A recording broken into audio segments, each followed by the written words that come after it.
નમસ્કાર મિત્રો, આજે હિંમતનગર ખાતે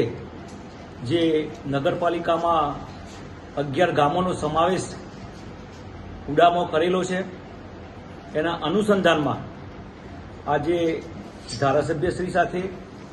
સંગઠન સાથે અને જે આ ઉડાની સંકલન સમિતિ છે એની સાથે આજે બિલકુલ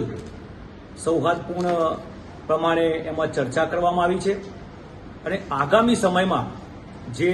ખેડૂતોની જે રજૂઆત હતી એ રજૂઆત માટે સરકારશ્રીએ પણ આપણને 2 મહિનાનો સમય આપેલો હતો કે તમારા જે પણ કોઈ વધા હોય એ વધા રજૂ કરવાનો સમય હતો અને આ સમય પણ આગામી 2 દિવસમાં પૂર્ણ થવાના આરે છે। આજે મિત્રો ધારાસભ્યશ્રી અમારા અને આ હુડા સમિતિ સાથે બિલકુલ સરસ વાત થઈ છે અને એમાં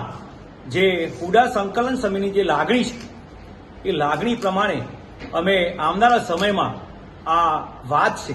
એ સરકારમાં જઈ અને ઉપર સંગઠનમાં પ્રદેશમાં જઈ પણ આ વાત અમે મૂકવાના છે। ભૂતકાળમાં પણ અમે આ વાત એ સરકાર સમક્ષ અમે મૂકેલી છે અને એમાં આ જે 2 મહિનાનો સમય હતો એ 2 મહિનાનો સમય હવે પૂરો થવાની તૈયારી છે।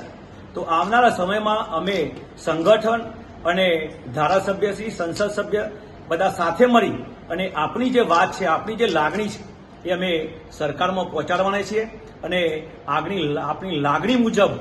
અને એ પ્રમાણેનો નિર્ણય આવે એ પ્રમાણે અમે 100% સરકારમાં પ્રયત્ન કરીશું એની હું આપ સૌને ખાતરી આપું છું। ભારત માતા કી જય।